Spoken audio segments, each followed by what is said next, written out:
Okay, hello and welcome back. You are viewing a podcast series that we're calling America Under Fire, The Old Guy Speaks. This is segment 6, the second segment under Depopulation. This segment 6 is entitled Pandemics. And it's our other depopulation topic.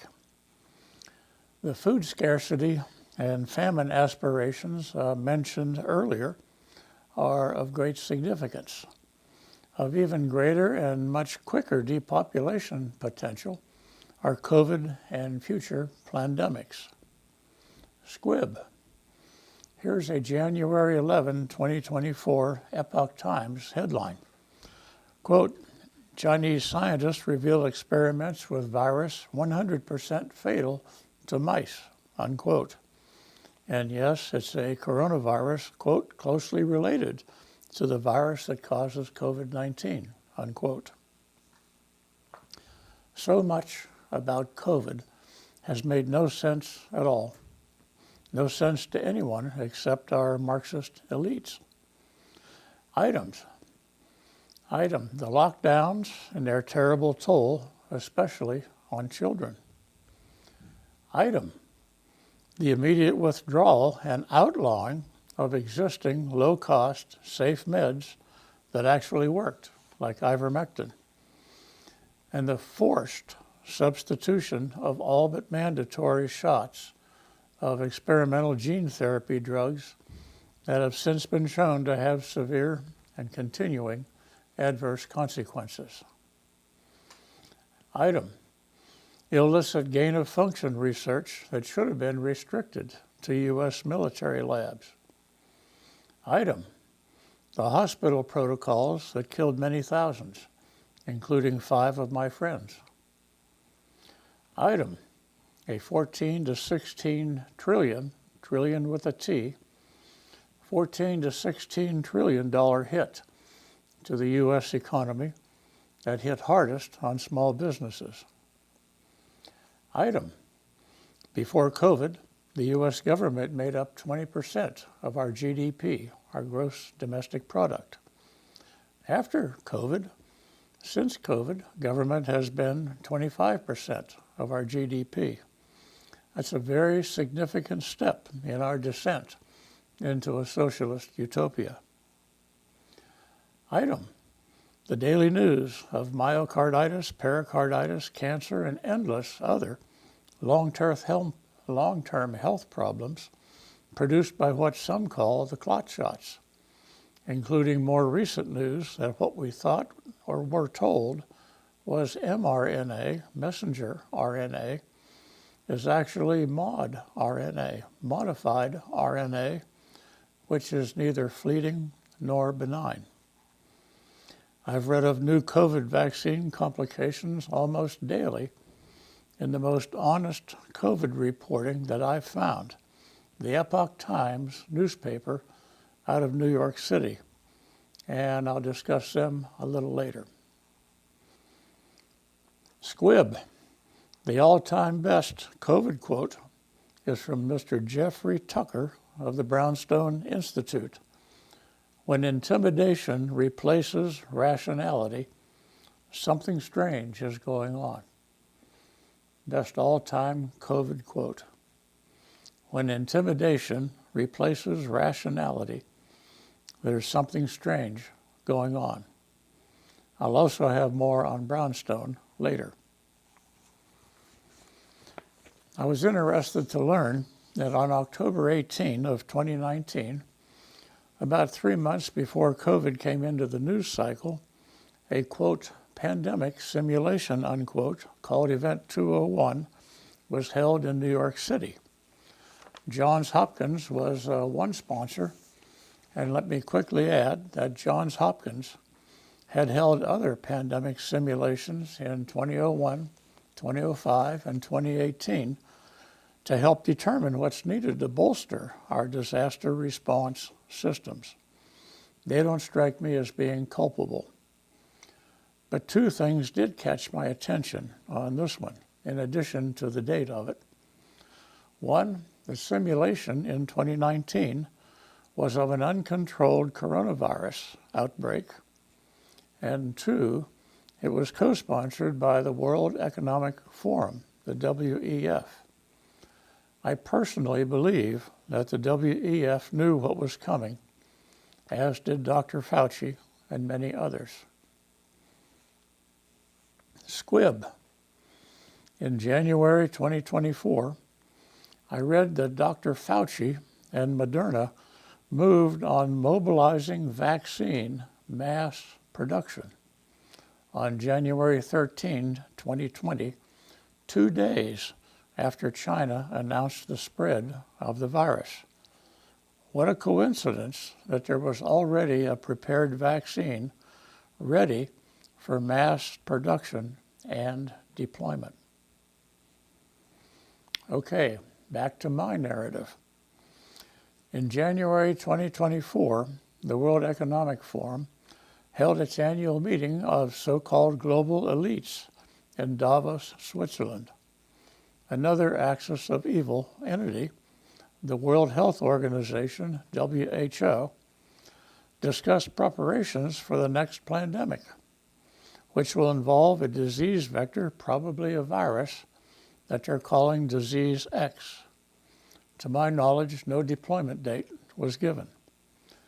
At its 2017 Davos meeting, 7 years earlier, the WEF had set up a global pandemic preparedness center in Norway with a goal of deploying a suitable vaccine within 100 days of the pandemic onset, after centralizing any and all related research from all other sources and drug trials globally into one consolidated trial, so that the choice of a suitable vaccine would be restricted to only one venue, the Global Pandemic Preparedness Center.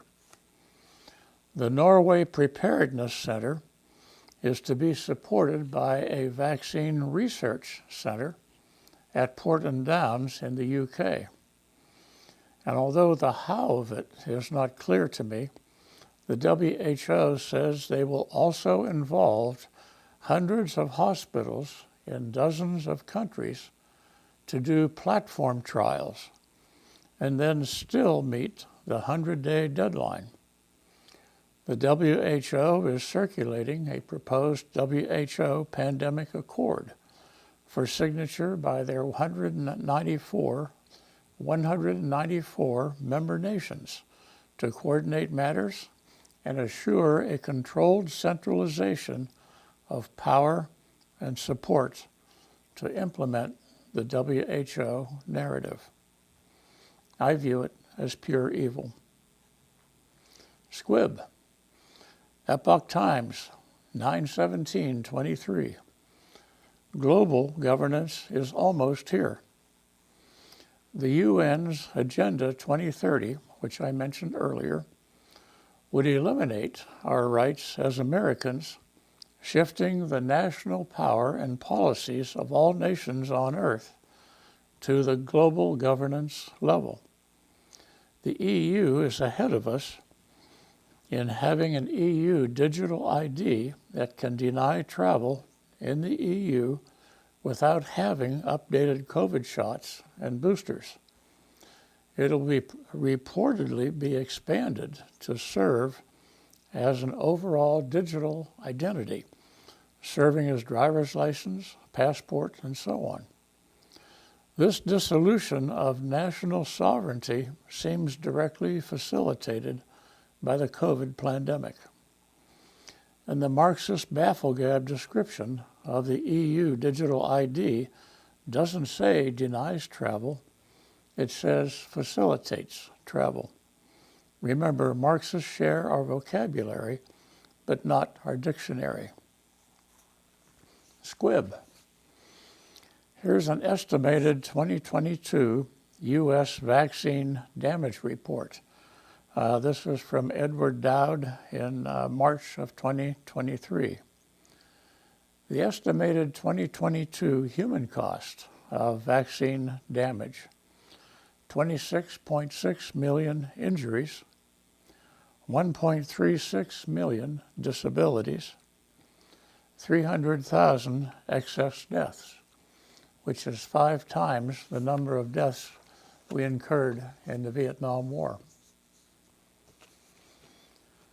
Moving on, the estimated 2022 economic cost of vaccine damage, $147.8 billion with a B. That breaks down into injuries, $89.9 billion, disabilities, $52.2 billion, excess deaths, $5.6 billion, as if you could put a number on that.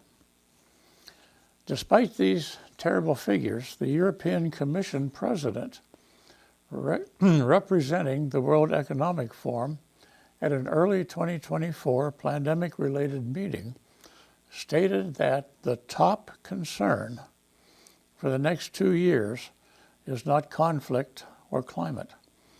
It is disinformation and misinformation, a threat which must be tackled.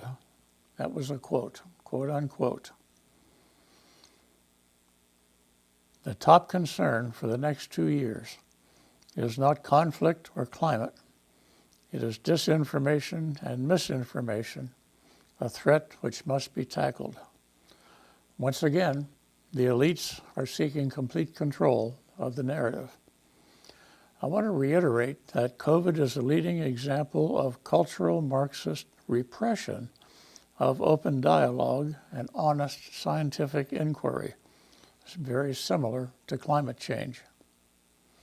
If an academic researcher accepts a grant for anything related to COVID or similar viruses, they know up front that their results will have to support the pandemic narrative, or there'll be no future grants, and maybe no tenure, or worse.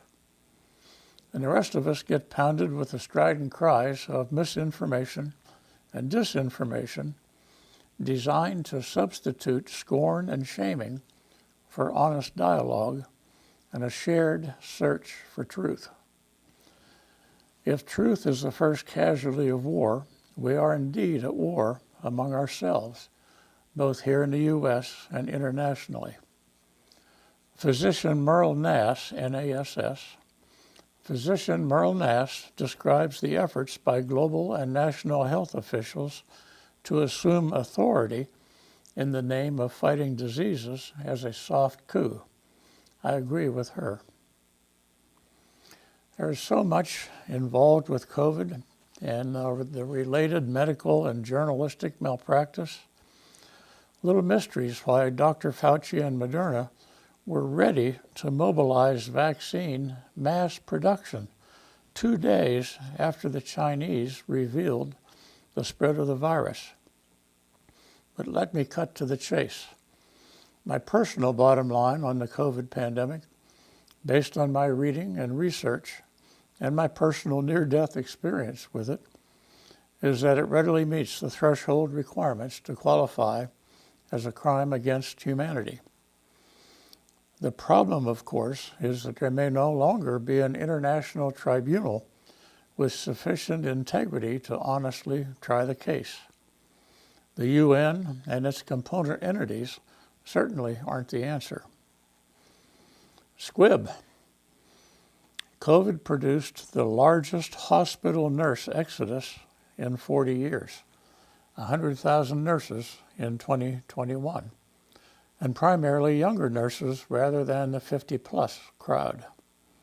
The 2 top reasons for the fleeing of the nurses, the corporatization of nursing and the required vaccine shot mandates. Squib. Florida Surgeon General Dr. Joseph Ladapo has called for a halt to the use of COVID-19 mRNA vaccines due to DNA contamination. He's concerned that the contaminating DNA from the vaccine may integrate with the human genome. Squib. The Epoch Times reports that a new study by a research firm called Finance Technologies, finance starting with PH, a research firm called Finance Technologies found that cancer deaths in the U.S. spiked in 2021 and 2022 in great excess to the multi-year trend.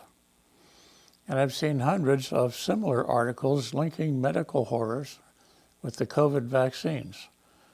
And my use of that term, hundreds, is no lie.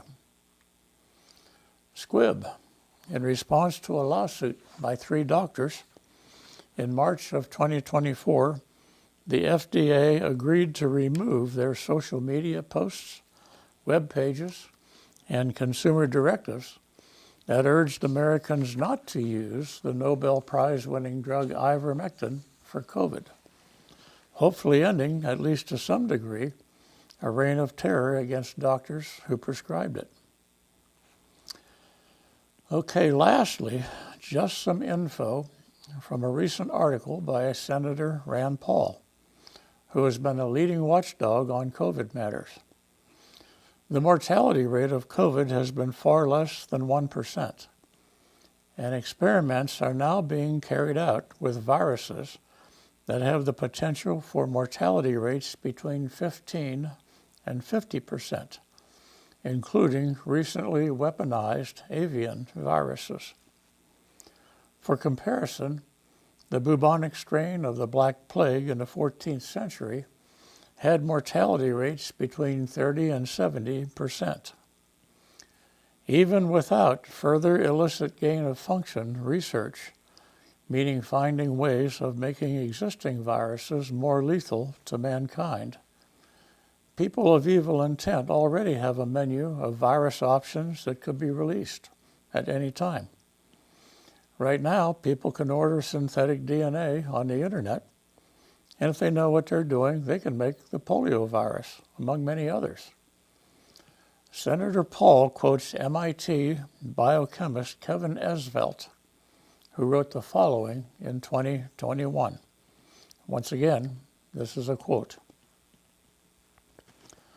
Once we consider the possibility of misuse of gain-of-function research, let alone creative misuse, such research looks like a gamble that civilization can't afford to risk.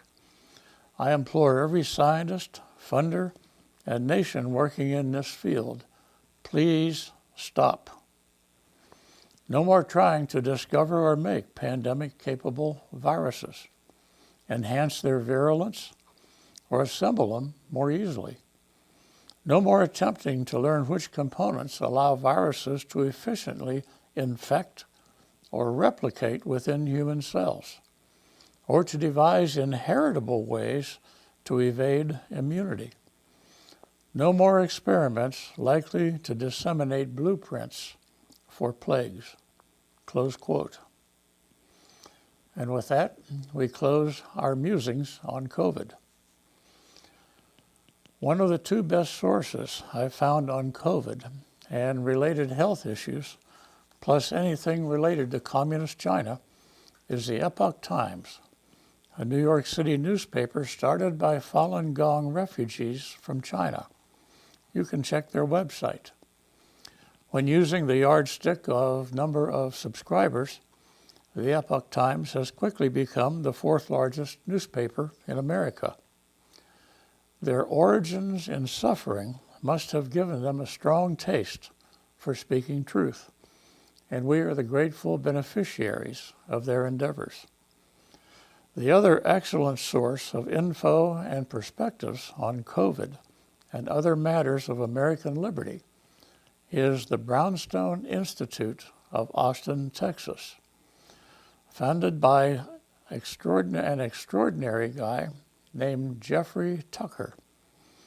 Like the Epoch Times, Brownstone has quickly become a leading go-to source of information on the COVID pandemic and other aspects of the American decline. I heartily recommend that you follow Brownstone's research and commentary. And that concludes our depopulation topics After a break, we'll be back and move on now to several miscellaneous subjects related to the Marxist war on American culture.